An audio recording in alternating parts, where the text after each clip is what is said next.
You're not angry because she's late. You're angry because you were left a long time ago. That feeling in your chest is not about today's delay. It's the echo of a child, scared, unseen, unheard. Gabor says, we don't react to the present. We react to the past the present reminds us of. So here's the real question. What if your strongest emotions aren't about now, but letters written by the child you had to abandon just to survive? And what if your addictions are just envelopes trying to deliver those letters? There's a moment, seemingly small, that unravels something enormous inside you. You're waiting at the airport. A loved one sends a message. I'll be 15 minutes late, and something in you breaks. You feel rage, not irritation, but rage. Your hands tremble, your chest tightens, your mind races with thoughts that feel far too big for the situation. But what if this isn't about the airport? What if this isn't even about today? Gabor Maté, renowned physician and trauma expert, proposes a radical idea. We don't respond to what's happening. We respond to what happened, especially what we never had words for. In his book, The Myth of Normal, Maté speaks not just of trauma, but of something far more invisible, the absence of attunement, the quiet neglect, the subtle rejection, not always through violence, but through disconnection. And it's this lack of emotional presence that can silently program the brain and body for a lifetime of pain. We think trauma is the event, but Maté reframes it. Trauma isn't what happens to you, it's what happens inside you when you're too alone with what happens. Your biology remembers what your memory cannot, because as infants, our brains were still forming, and so many of our deepest emotional wounds are stored in what neuroscience calls implicit memory. This means the body holds the score, the heart races, the gut clenches, the chest collapses, but the mind says, I don't know why I'm like this. And into that mystery, addictions are born, not out of moral failure, not out of weakness, but out of need, the need to soothe something ancient and unspoken. Maté explains, addiction is not a disease. It's an attempt to solve a problem, the problem of unbearable pain. So when someone turns to alcohol, food, porn, work, gambling, shopping, they're not chasing pleasure. They're chasing relief, the kind they never got when they needed it most. And here lies the tragedy of modern life. We pathologize the coping, but we ignore the wound. We treat the symptom, but we miss the story. Your partner's reaction, your friend's shutdown, your own outbursts, they're not just emotional habits. They're survival codes, written in a time when your nervous system had to choose between authenticity and attachment. And this is not just a metaphor, it's neurobiology. The infant brain, in its most critical developmental stage, learns not only how to survive, but who to become in order to survive. And the cost is often the self. In the next minutes, we're going to walk through the real biology of trauma, how our earliest environments shape not only how we feel, but how we live, how we love, and how we suffer. And maybe we'll begin to understand that the most painful parts of us aren't broken. They're just the parts that we're forced to adapt. Because in a world that often confuses survival with strength, healing isn't about fixing who you are. It's about remembering who you were before the adaptation. We often think that forgetting is freedom, that if we can't remember it, it can't hurt us. But the body has its own memory, and it never forgets. The human brain, especially in early childhood, is sculpted by experience. Not just the experiences we recall, but the ones we felt before language, before logic, before memory even formed. Gabor explains that trauma embeds itself not only in the psyche, but in the nervous system, the immune system, the hormonal pathways. As a child, if your caregiver was distant, inconsistent, stressed, or unavailable, your body registered that emotional landscape as dangerous, even if no one ever hit you or yelled. This is because human infants are born radically dependent. We don't just need food and shelter, we need attunement. When that attunement is missing, the child doesn't think, my parent is unavailable. They feel, there's something wrong with me. And here's where biology comes in. That early environment physically shapes the development of the brain. The stress hormone cortisol, released chronically in unsafe or emotionally barren environments, actually changes brain architecture. It wires the brain for hypervigilance, for shutdown, for escape. In the absence of safety, the brain adapts. This is where we misunderstand trauma. We think it's something that happens to us, but often, it's what we do within ourselves to survive what's happening. Some children learn to numb, others learn to please. Some become silent, some become explosive. All of them are strategies, brilliant, life-saving strategies that were once necessary. But as Gabor warns, what was once adaptive becomes imprisoning. This is the paradox. The same patterns that kept you safe as a child may now be wrecking your relationships, your health, your peace. Take dissociation, the act of emotionally checking out. It's not a defect. It's what happens when staying present is too painful. But when this becomes your default, your life begins to feel like a blur. You can't feel joy. You can't feel connection. You can't feel you. And these patterns don't just fade with time. They become embedded in the circuitry, in how you respond to stress, in how you interpret silence, conflict, affection, absence. What's worse, most of us blame ourselves for it. I'm too sensitive. I overreact. I don't know why I'm like this. But you're not defective. You're adapted. The body keeps the score not to punish you, but to protect you. To say, this hurt before, be careful.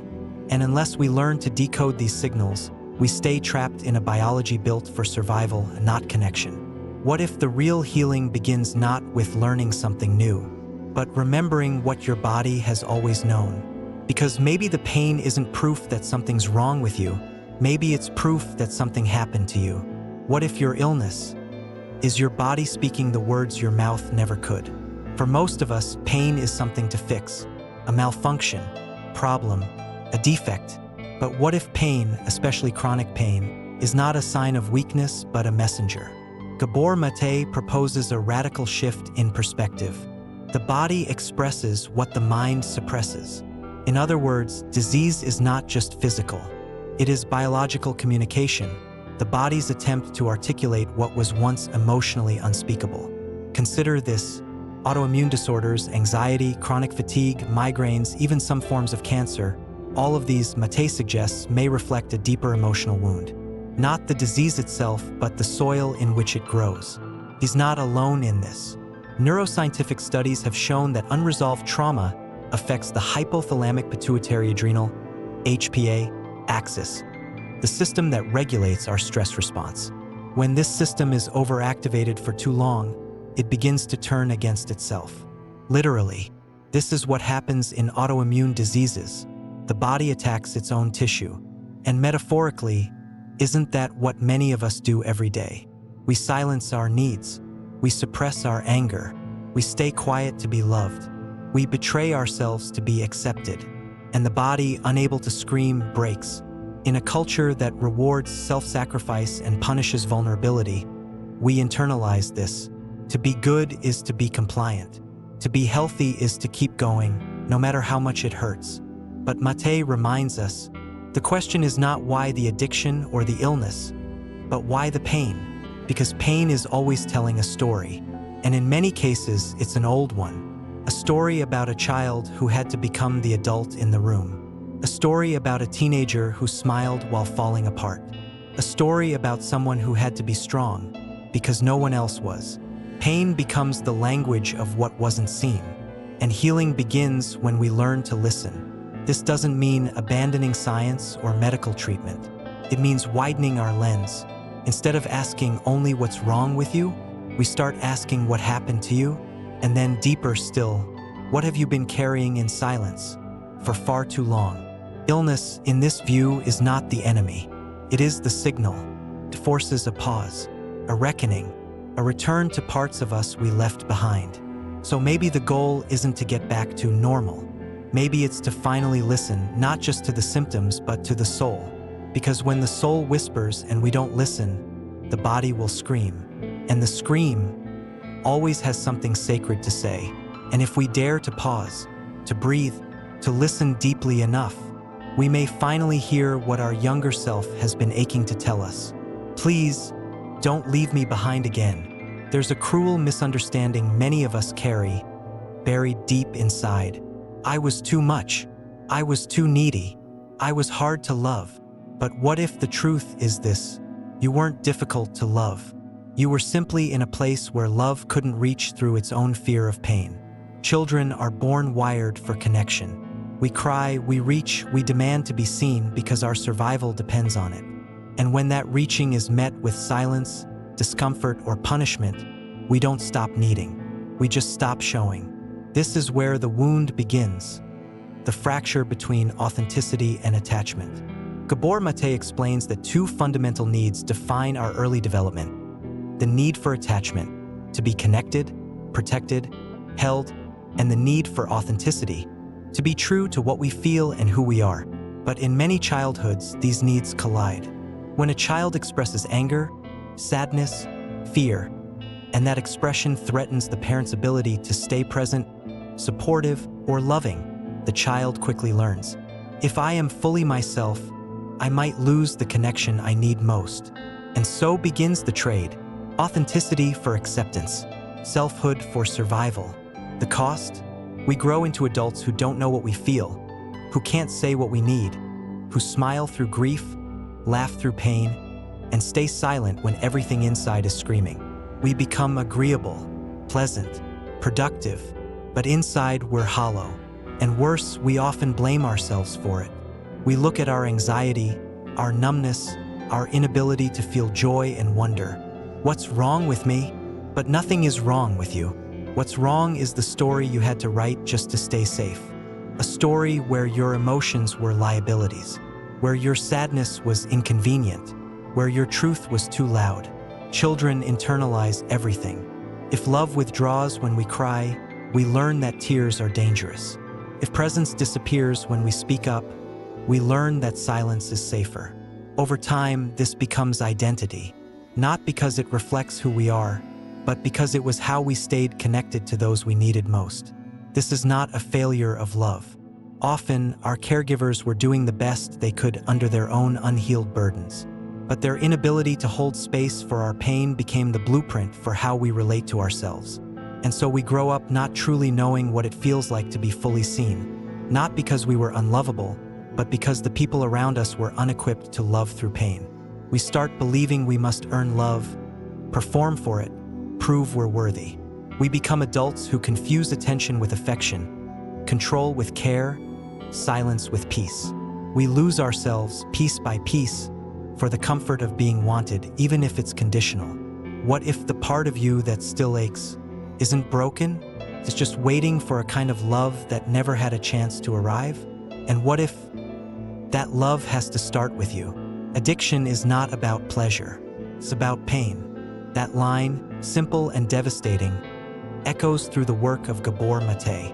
We often see addiction as a moral failure, a character flaw, a weakness of will. But what if it's none of that?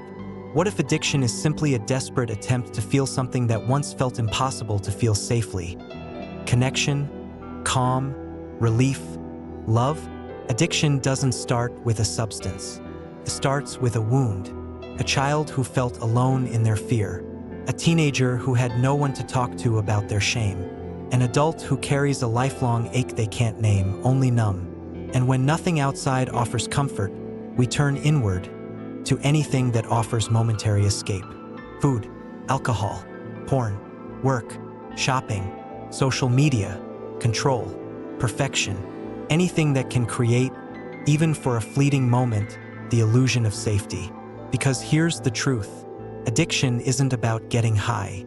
It's about coming down from the stress, from the emptiness, from the unbearable aloneness. Maté says, not all addictions are harmful on the surface, but all addictions begin as an attempt to soothe pain. Even socially praised addictions like overworking, overexercising, overachieving are often driven by the same inner void. The same whisper, I'm not enough unless I'm doing more. And yet, society judges the visible addict, the alcoholic on the street, the person lost to opioids or compulsive behavior. But it rarely questions the invisible ones, the ones who numb with success, with busyness, with constant productivity. The difference is not in the pain, it's in how we've been taught to hide it. And at the core of it all is one unbearable truth. Addiction is the longing for warmth, when warmth was never safe. Neurologically, this is no mystery. Opioid drugs mimic the brain's endorphins, the very chemicals released during loving touch, bonding, and human connection. So when someone uses heroin or alcohol, it often feels like a hug. Not because they're weak, but because their brain never received the natural, soothing signals it needed in childhood. They're not chasing a high. They're chasing a nervous system they never got to develop. They're chasing a mother's gaze, a father's embrace, a world that feels safe. And like any temporary relief, it comes with a cost. But if we only treat the behavior, the drinking, the binging, the compulsive scrolling, without tending to the pain beneath, we're just pulling weeds while the roots grow deeper.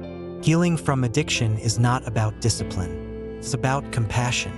It's about understanding that the part of you that clings once had no one to cling to. So the question is no longer, why the addiction? The real question is, why the pain? And deeper still, who was there when the pain first began? We call it normal, waking up tired, rushing through the day, swallowing our emotions, numbing at night. But normal doesn't mean healthy. It just means common. Gabor Maté challenges the entire foundation of how we define health, balance, and success. In his words, in a toxic culture, being well-adjusted is not a sign of health. It's a sign of adaptation. This is the myth of normal, the idea that if everyone is doing it, it must be okay. But what if normal is simply a collective trauma response?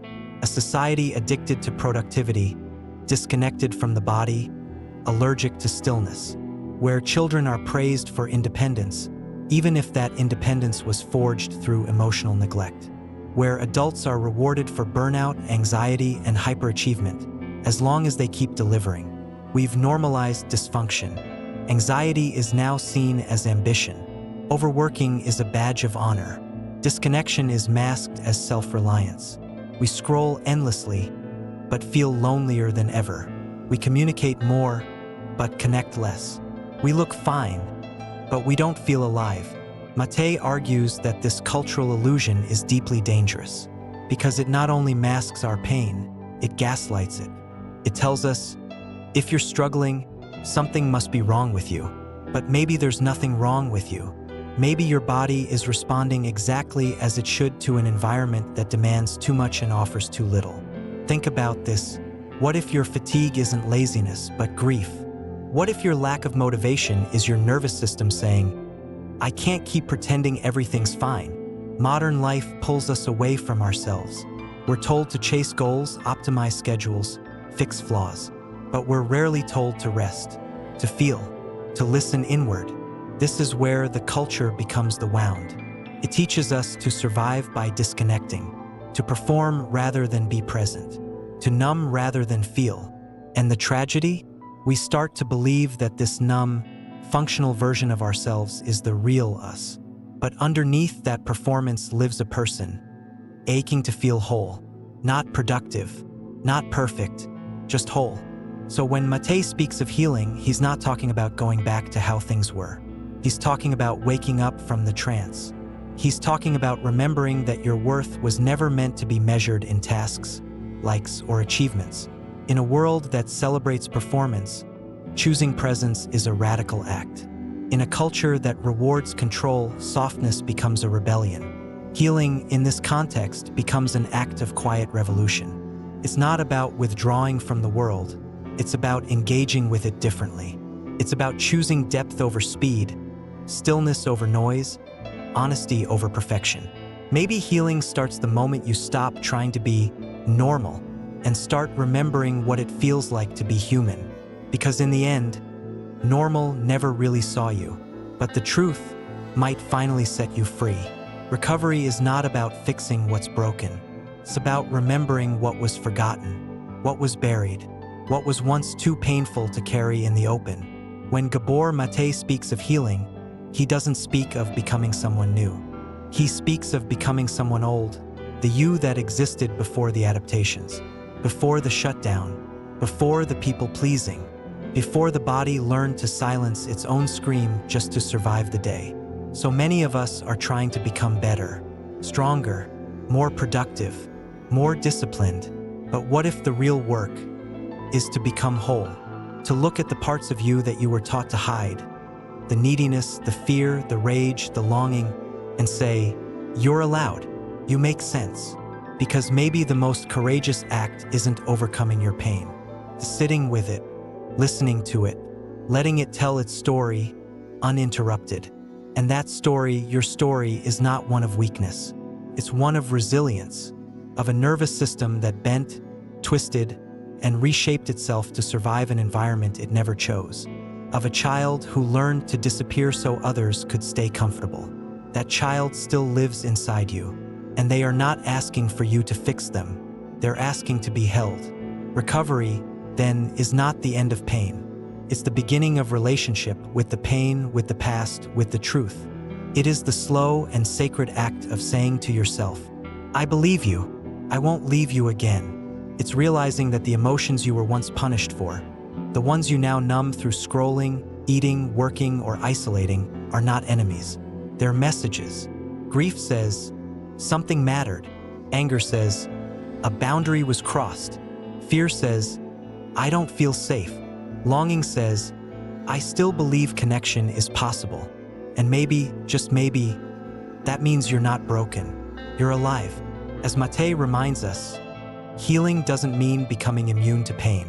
It means becoming more intimate with it so it doesn't rule your life from the shadows. So now I ask you, what if the person you're trying to become is just the child you abandoned, asking to come home? What if your strongest reactions are not overreactions, but signals that you're finally close enough to the wound to hear its truth? And what if the addiction, the anxiety, the emotional chaos are not problems to eliminate, but clues to where the real you went missing? What we explored today is just a fragment, a single thread in the vast tapestry of who we are. But if it made you pause, even for a second, then that silence was worth more than 1,000 scrolls. If you're still here, I see you, and I thank you. You're invited to continue with a comment, a click, or even just a thought you carry into your evening. There are more videos waiting, deeper questions, harder truths. I'll be there. Like and subscribe only if it feels honest. I'm not here to chase numbers. I'm here to build conversations that matter. Until next time, be gentle with the parts of you that still hurt, because they never wanted to ruin your life. They just didn't want to be forgotten.